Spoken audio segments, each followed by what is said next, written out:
Welcome to another family bender. My name's Adrian. I'm 32. And if there's one thing I can tell you after working for myself since I was 18, it's that a mountain of money doesn't magically shield you from the poison of family drama. In fact, it often makes it worse. I walked away from college early to build my business. I still remember the look on my mother's face that morning. "You'll never amount to anything without a degree, Adrian," she told me, stirring her coffee with a theatrical flourish, like she was auditioning for a daytime soap opera. My father just grunted, the sound a perfect blend of judgment and total dismissal. They didn't know I had already launched my first online venture, a niche e-commerce store that would eventually spawn a series of companies generating millions a year. To them, I was just a reckless, naive kid who lacked the discipline to work hard. We were never a family that valued quiet achievement. My parents measured worth by appearances, status, and titles. Their pride and joy was my older sister, Lily, a corporate lawyer, her LinkedIn profile a shrine to success, her closet stocked with luxury handbags for every season, and possessing the kind of cold, calculated confidence that could suck the oxygen out of a room. She was the success story they paraded at every opportunity. I was the financial black hole, the cautionary tale they referenced with heavy sighs. Anytime I came over for one of their mandatory Sunday dinners, they managed to slip in jabs disguised as concerned parental inquiries. "Still doing that little internet thing, Adrian?" my dad would ask, his eyes twinkling with the superior amusement one reserves for a child's hobby. He'd chuckle, the sound suggesting he expected me to outgrow it any day, like collecting comic books or learning to play the recorder. Lily would offer a tight, pristine smile and say, "You know, the market for real careers is always open. It's never too late." For years, I let it slide. There was simply no point in defending myself. They wouldn't believe the truth anyway. Besides, building a business from the ground up demands every molecule of energy you possess. I didn't have the emotional bandwidth to engage in a war of semantics with people who had already filed me under disappointment. I kept my life silent. I never mentioned that I'd purchased my house in cash before I turned 28, or that my net worth surpassed Lily's entire career earnings.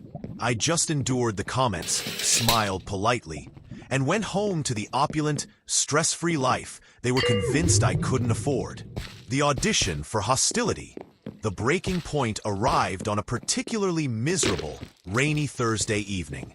My mother had texted, vaguely asking for my help with some small chore, a classic parental lure. When I arrived, the atmosphere was thick, almost choreographed. My dad was pacing the living room rug, clearly agitated. Lily was perched on the sofa with a large glass of wine, her smirk suggesting she was settling in for a dramatic event she'd helped produce. My mom stood by the fireplace, arms crossed, the picture of impending devastation. "Adrian," my dad started, stopping his pacing to fix me with a stern look. "We've been talking. You're 32 years old. And frankly, this online nonsense isn't going anywhere.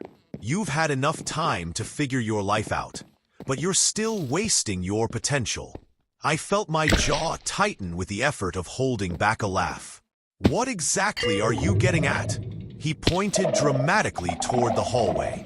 "You've been living in that apartment for years, still coming here asking for help with small things. We can't keep enabling you." I genuinely blinked, confused. "Enabling me? I've never asked you for money. Not once. I'm financially independent." Lily let out that short, judgmental laugh of hers. "Oh, come on, Adrian. You've been coasting. You think anyone genuinely believes you're making a living off your little business? It's frankly pathetic." My mom stepped in, her voice slicing through the air. "We've decided it's time for you to stand on your own 2 feet. For real. No more coming here expecting us to bail you out. We are cutting you off." I stared at the trio, stunned not by the insult, but by the sheer, unadulterated arrogance. "I don't need you to bail me out. I am doing just fine. My dad's voice rose to a shout.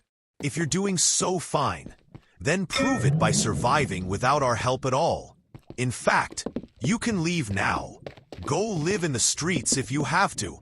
Maybe that will finally wake you up. The room fell into an echoing silence, punctuated only by the drumming rain outside. I glanced at Lily, who was sipping her wine like she was watching the season finale of her favorite show. The heat was rising in my chest, but I forced myself to stay calm.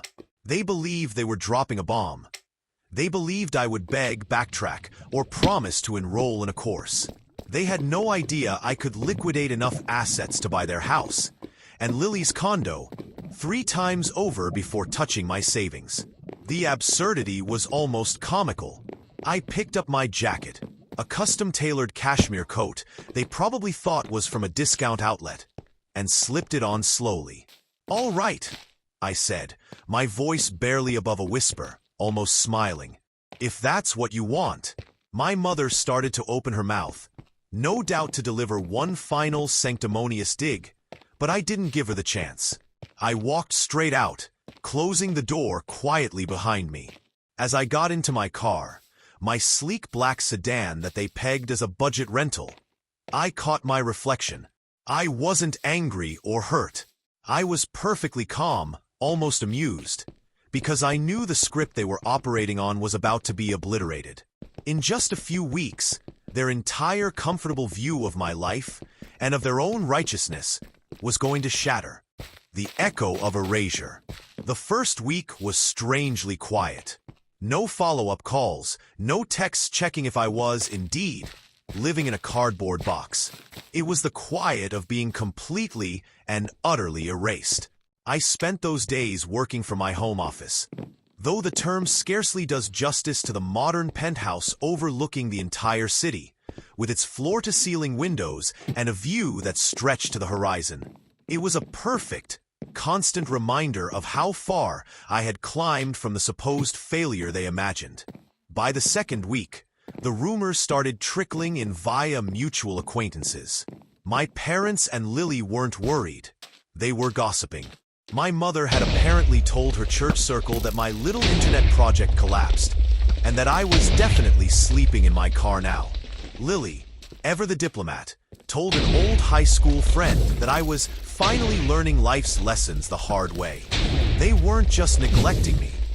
They were actively fabricating the narrative of my pathetic downfall.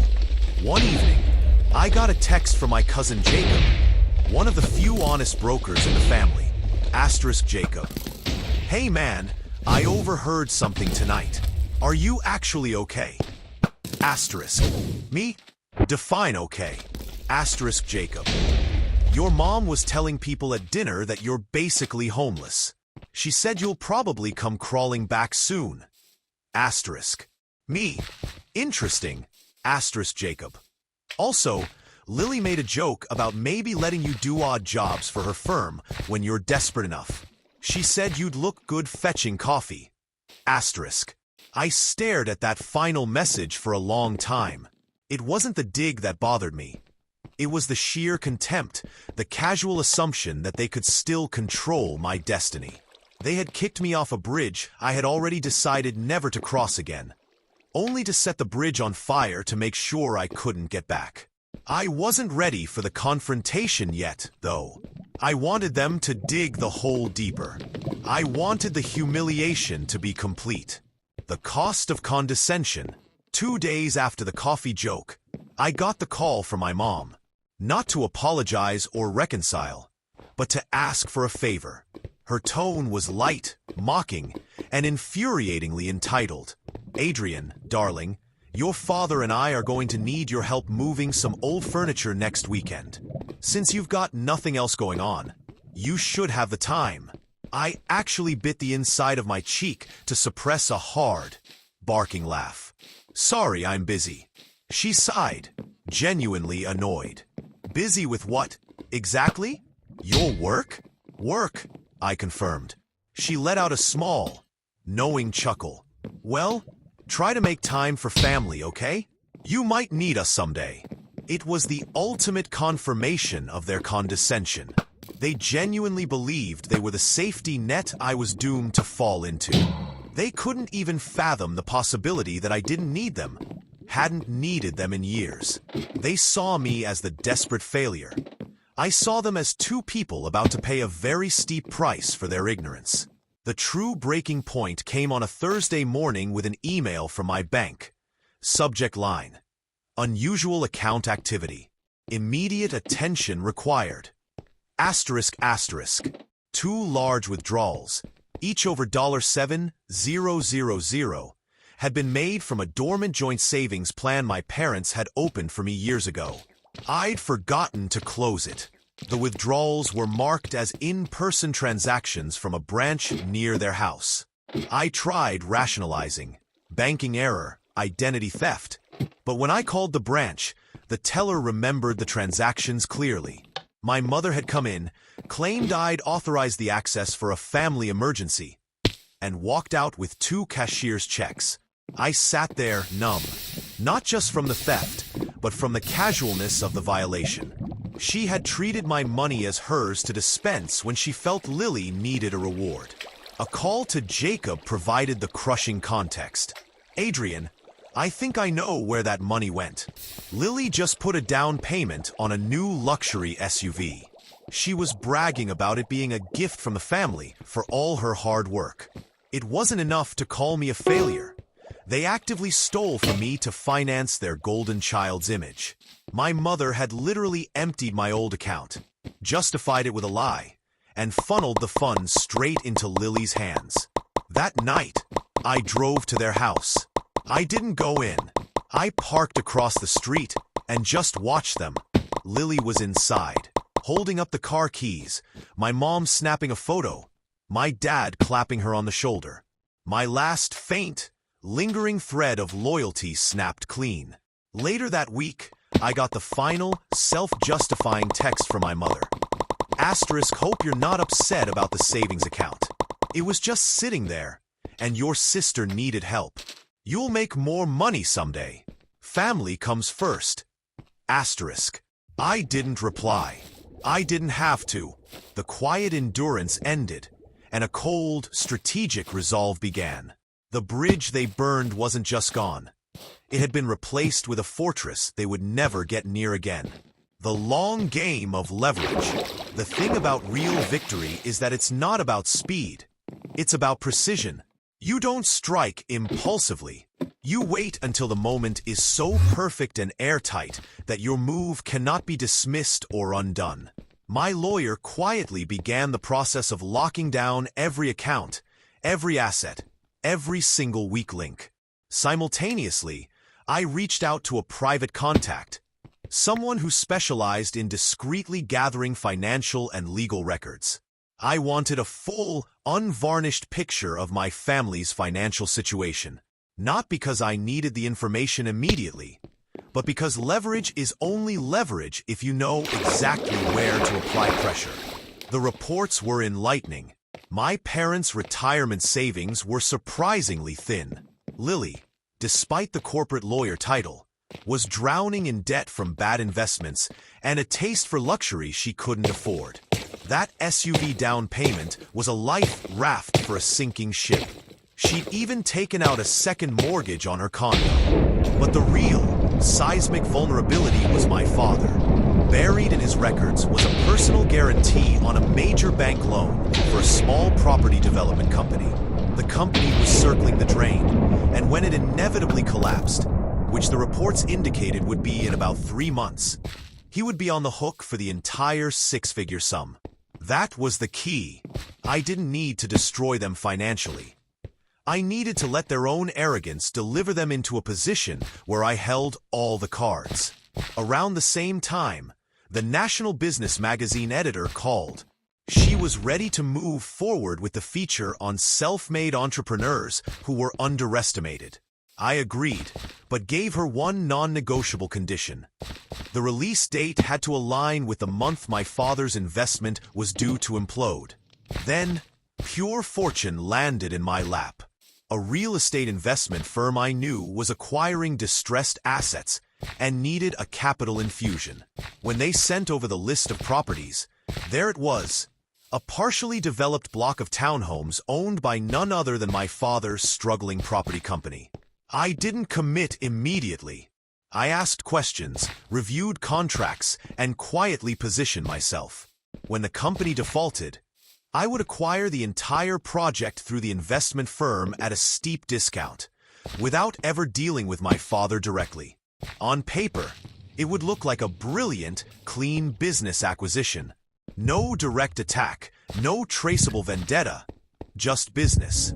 As these gears turned, I kept my distance from the family, allowing their curiosity to gnaw at them. Jacob mentioned my mom had asked if I'd gotten lucky with some scam, because she'd heard I was flying first class internationally. Lily had been desperately asking acquaintances if I was pretending to be successful. Their certainty was eroding, being replaced by unease. I was about to control the board they didn't even know we were playing on. The final cut, when the month finally arrived, every piece I had carefully placed over the past half year was lined up like dominoes. The business magazine feature hit newsstands on the first Monday. My face, polished and serious, was on the cover. The headline read, "From Doubt to Dominance. The self-made visionary who proved everyone wrong." The article described my silent rise and the people who told me I would never succeed. It didn't name my family, but it didn't have to. Within hours, the piece went viral in their social and professional circles.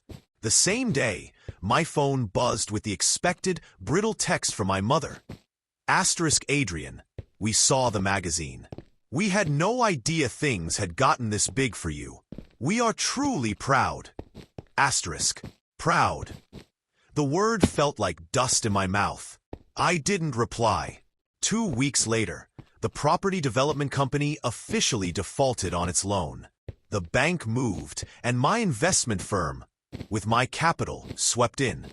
I held controlling ownership of the entire development.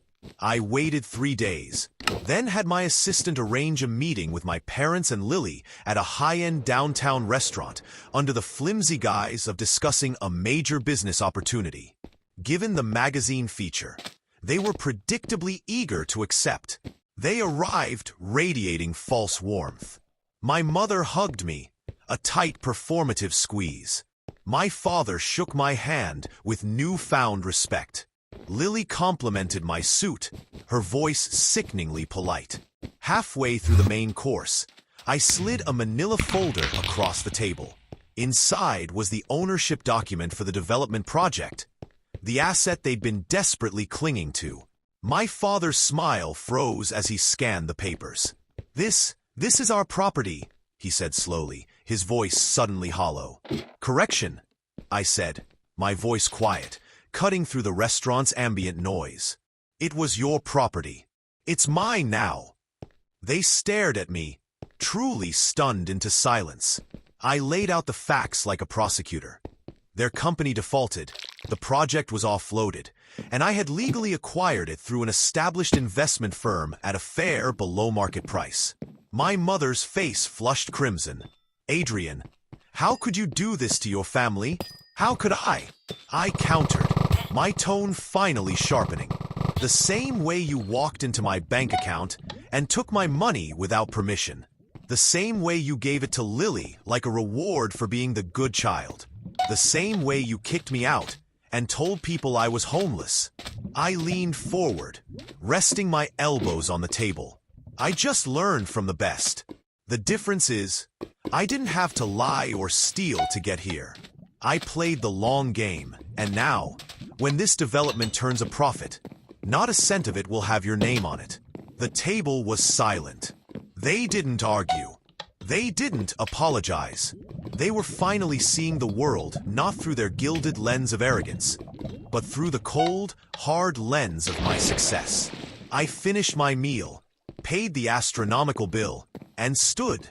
"Enjoy your evening," I said, my tone casual, polite, final.